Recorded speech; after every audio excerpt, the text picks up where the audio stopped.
Hola amigos, amigas, todos ustedes que nos siguen en las redes sociales, ¿cómo están?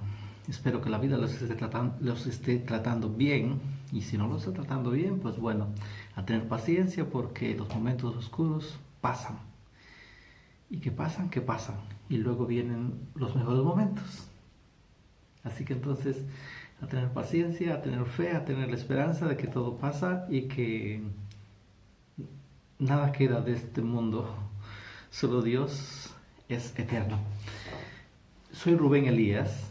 Sí, el que es así un poquito insistente a veces, sí, ese que ustedes conocen.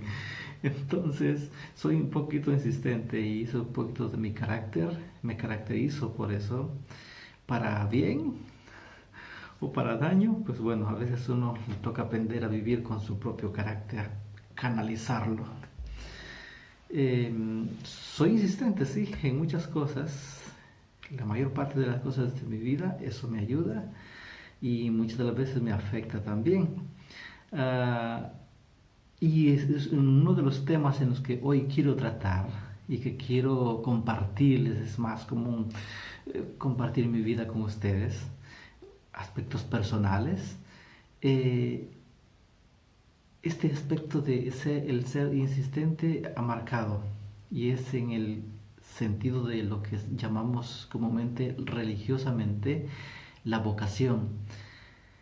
En la vocación, sea al matrimonio, sea que a la vida religiosa, o sí, consagrada, o a la vida religiosa como sacerdote, se necesita perseverancia, se necesita insistencia, sea para descubrir qué es lo que Dios quiere de nosotros, sea para perseverar en lo que ya descubrimos que Dios quiere de nosotros. Así que entonces se necesita ser insistente, insistente.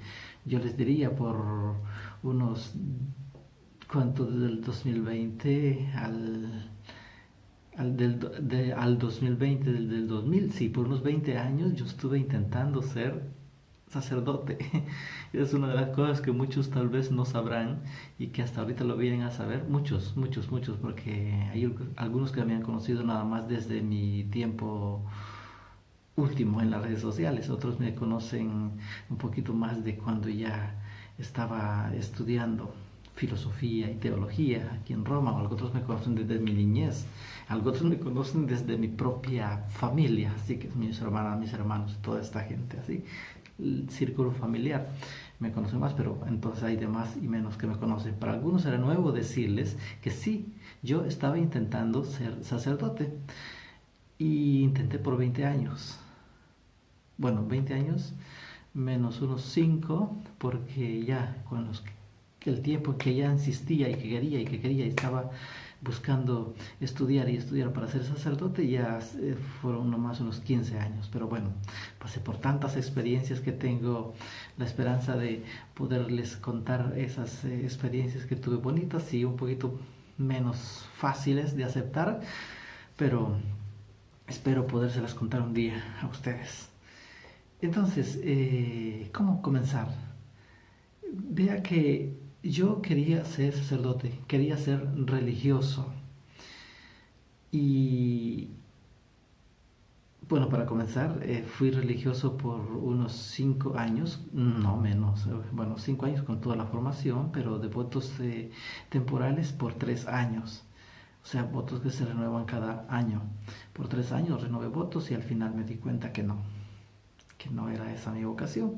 Pero bueno, me salí muy contento porque al final me di cuenta que no era esa mi vocación. Gracias a Dios, ¿cómo se llama? Al carácter que me regaló también en el ser insistente, al final me di cuenta y logré llegar al final del camino y a darme cuenta que no era esta mi vocación. Entonces, quiero explicarles un poquito en una serie de videos de partes. Hoy a esta llamaríamos tal vez la introducción o la parte uno. Quiero explicarles, por ejemplo, por qué yo quería ser sacerdote o sea, cuáles son mis primeras memorias de cuando yo quería ser sacerdote. Una de las cosas que recuerdo de cuando yo era muy pequeño y se les quiero mostrar con imágenes es que desde mis 4 o 5 años me imagino, porque ya me lo recordó un poquito me recuerdo, de cómo yo en mi mente había esta idea de que quería ser sacerdote. O sea, no sabía incluso qué significaba ser sacerdote, no tenía clara la idea, pero sí sabía que tenía una idea principal. Quería salvarme, no quería condenarme. Quería, en cierta forma, escaparme del mundo y entrarme por una vía más segura en la que me pudiera salvar, en la que no me pudiera condenar. Y se la quiero mostrar con estas imágenes. Véalas. Esas imágenes son para los que no conocen y para los que ya conocen, es un cerro que está propiamente al frente de mi casa.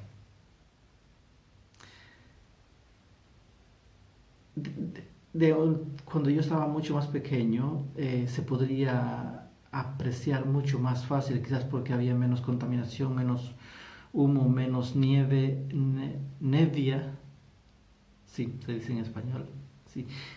O sea, ese humo que no deja ver hacia más allá, y había menos árboles, o sea, más altos que tapaban el cerro. El cerro se apreciaba mucho más cercano se veía. Quizás porque yo estaba pequeño, lo veía más de cerca. Se veía mucho más hermoso. Pero bueno, ahí están esas imágenes. Son las imágenes del cerro de Erapuca, que nosotros le llamamos. Que parece ser, se podría pensar que en algún tiempo ese fue un volcán que ya a estos tiempos, bueno, que muchos, no sé, tantos cientos de años o miles de años, era un volcán activo, se podría pensar, porque tiene la forma de ese, así, volcán. Y de hecho, podríamos decir que sí hay fuego ahí abajo, y ahí hay una de las cosas interesantes que les quiero decir. ¿Por qué? Se dice que hay fuego ahí abajo de ese cerro, de abajo de ese supuesto volcán, porque ahí los que viven ahí cerca, en esas áreas de donde nosotros vivimos, saben que hay aguas calientes ahí al pie de ese cerro. Eso significa que abajo hay algo, hay fuego que calienta la parte eh, más cercana al agua, o sea, las corrientes de agua, y hace hervir esa agua y sale ahí. Entonces, bueno, de hecho dicen que ahí la gente en algún tiempo, creo que supongo, cocían huevos los huevos, los huevos de gallina en los hervederos, que se llaman.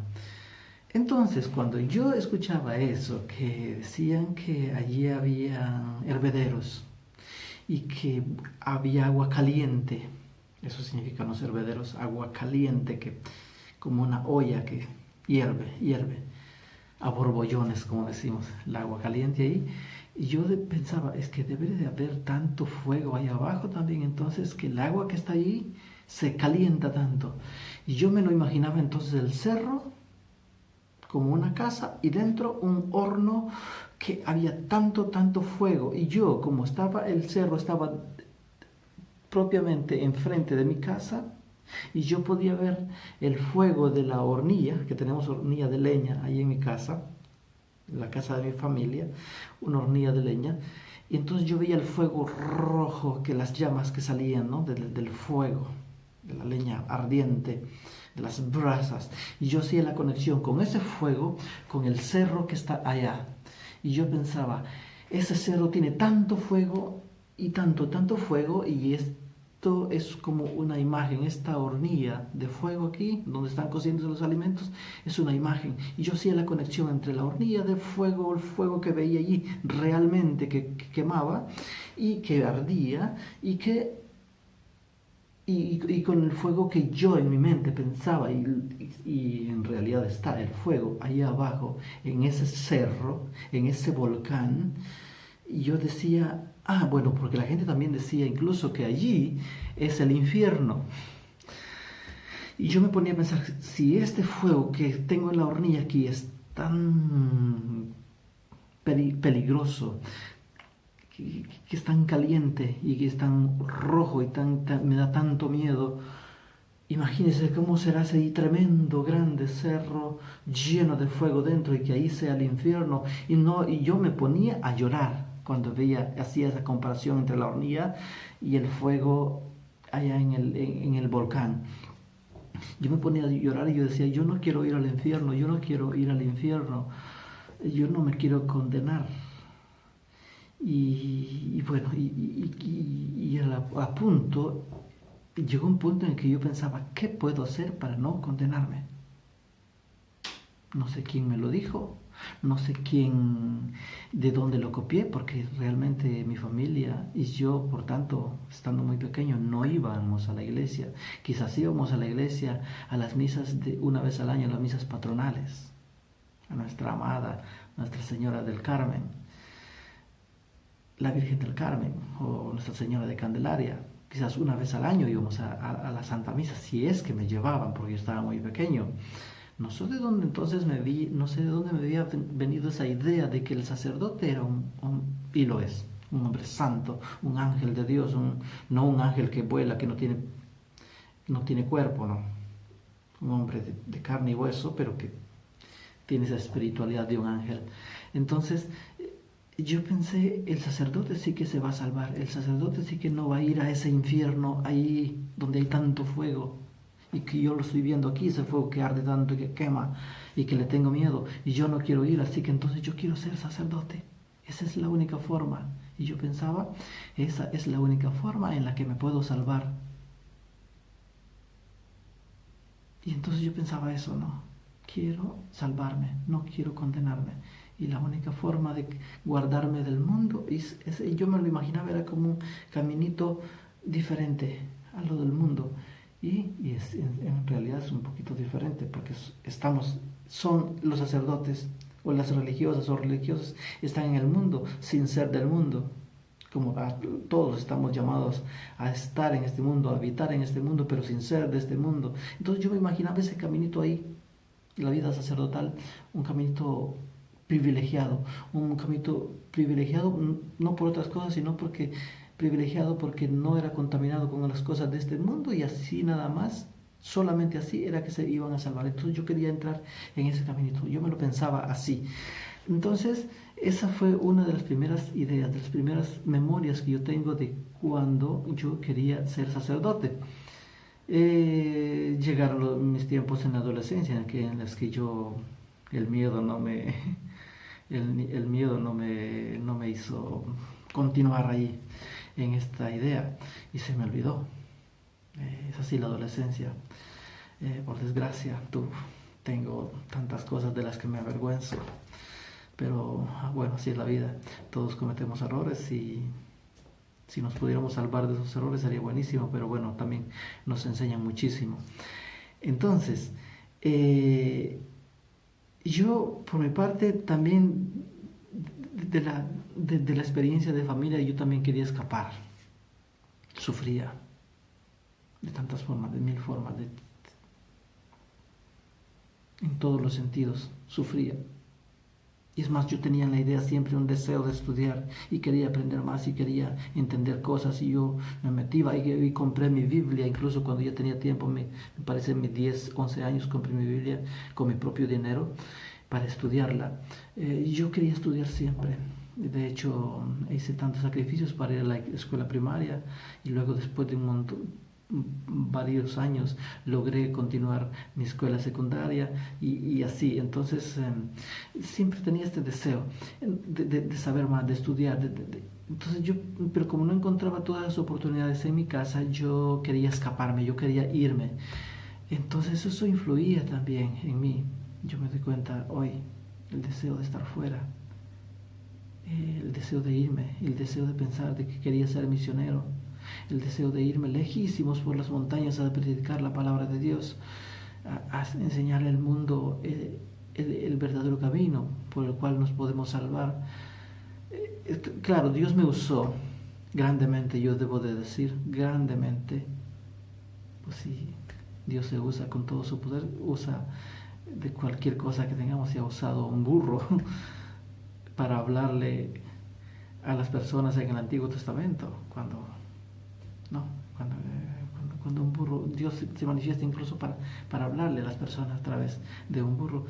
Si a Sansón también le sirvió la quijada del burro, y si, como decía también alguien más, un buen sacerdote, ¿qué más no puede hacer Dios conmigo que soy un burro mejor? Entonces, así es.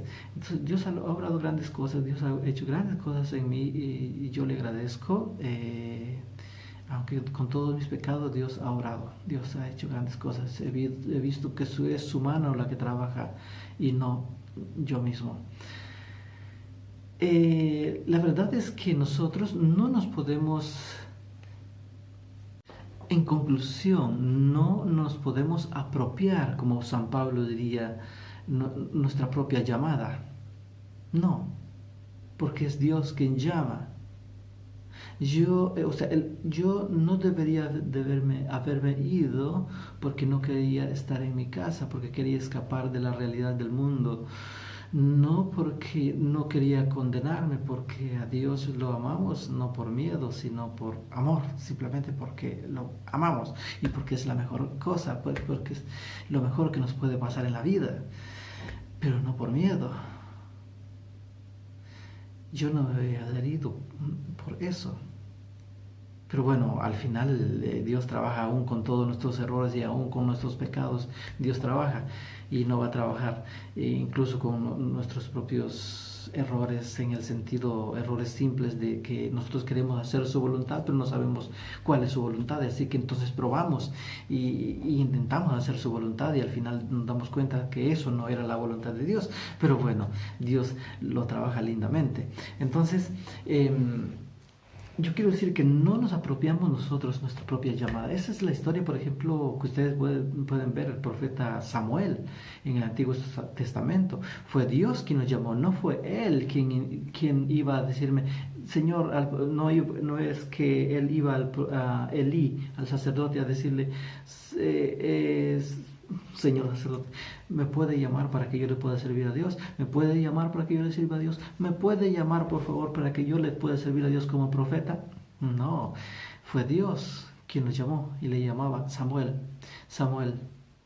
Y él corría donde Elí y le decía, me ha llamado, aquí estoy. Y no, Elí le dijo, vaya a acostarse, duerma, porque yo no lo he llamado. Y una vez más, y así, la segunda y la tercera vez, y ya Elí entendió, el sacerdote entendió que Dios lo estaba llamando, y le dijo, si te vuelve a llamar una vez más, dile, habla Señor, que tu siervo escucha. Y Dios exactamente le habló, lo llamó una vez más, y le llamó, Samuel, Samuel, Samuel, y entonces Samuel responde. Entonces ahí está, ¿ves? La llamada no nos la apropiamos nosotros, es Dios quien nos llama. Lo mismo dijo entonces San Pablo. Sabemos que Romanos 8:28, bueno, la historia de Eli la pueden encontrar en el primer libro del profeta Samuel, capítulo 3. En el primer libro del profeta Samuel, capítulo 3, ahí encuentran la historia de la llamada de Samuel, cómo Dios lo llama y no es él quien se mete. San Pablo a los Romanos, sí, San Pablo a los Romanos, en el capítulo 8, versículo 28, también dice que sabemos que todas las cosas son obradas para el bien de quienes aman al Señor y para los que el Señor en su designio ha decidido llamarlos. Así que es Dios quien en sus designios decide llamarnos. No somos nosotros quienes nos apropiamos nuestra llamada. Así que entonces es eso lo que quería comunicarles hoy. Quizás sería el principio nada más de esto que les quería comunicar, de esto que les quería compartir de mi vida personal, y espero que les haya gustado, aunque sea un poquito, conocer de mí, de saber de que en general, pues por unos años, 3 años, fui religioso de votos temporales, no de votos finales, que estaba intentando ser sacerdote y que todavía sigo estudiando teología, no para llegar a ser sacerdote, sino para ser un profesor de teología, un profesor de religión en las escuelas, en un colegio e incluso en una universidad. Estoy casi listo ya terminando la teología. Termino la filosofía y hoy estoy terminando también la teología. Y pues bueno, aquí, no para llegar a ser sacerdotes, porque es un don especial en el que nosotros no lo podemos apropiar, solamente Dios nos lo puede dar, solamente Dios nos puede llamar a eso. Y pues yo no era llamado para eso, y más adelante voy a seguirles compartiendo qué otras cosas hay, y espero entonces poderles compartir un poco más de mi historia, de lo que hay atrás de mí en mi historia, y que seguramente les será de interés saberlo de mí. Así que